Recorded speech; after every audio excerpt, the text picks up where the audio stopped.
अखिया रोवेला जैसे एक दिन तोहरो रोई हो।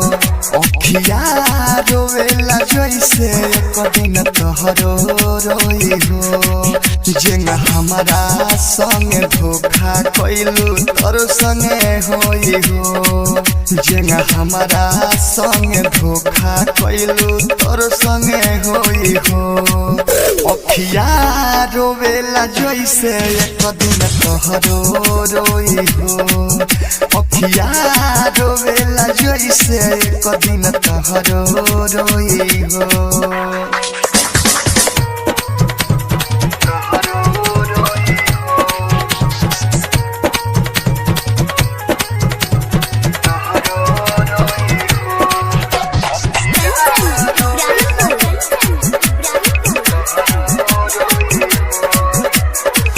गौआ के लइका पागल कही के रोज बुलावेले सन। जो बोलो के जाई हमरा के वो दूर भगावेले सन। गौआ के लइका पागल कही के रोज बुलावेले सन। जो बोलो के जाई हमरा के वो दूर भगावेले सन। हम दूर भगावेले सन। जेंगा हमारा के न पूछेला कोई तोहरो के हो ना होई हो।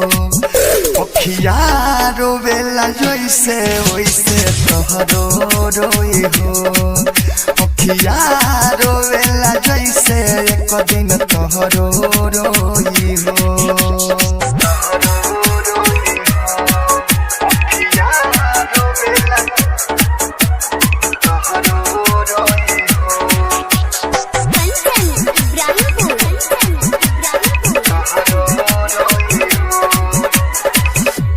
जान से मननी सोच के दिल पछतात बहते हो। मन कोहरेला दिलवा निकाल के फेंकी दुखात बहते हो। दिल जान से मननी सोच के दिल पछतात बहते हो। मन कोहरे करे जा निकाल के फेंकी दुखात बहते हो। दुखात बहते हो। दिल खोल के विदेशी लाल यादव कहे गइलू जहर बोई हो।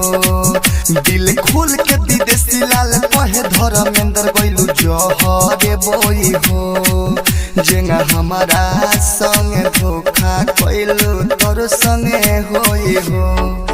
अखिया रोवेला जैसे एक दिन तोहरो रोई हो।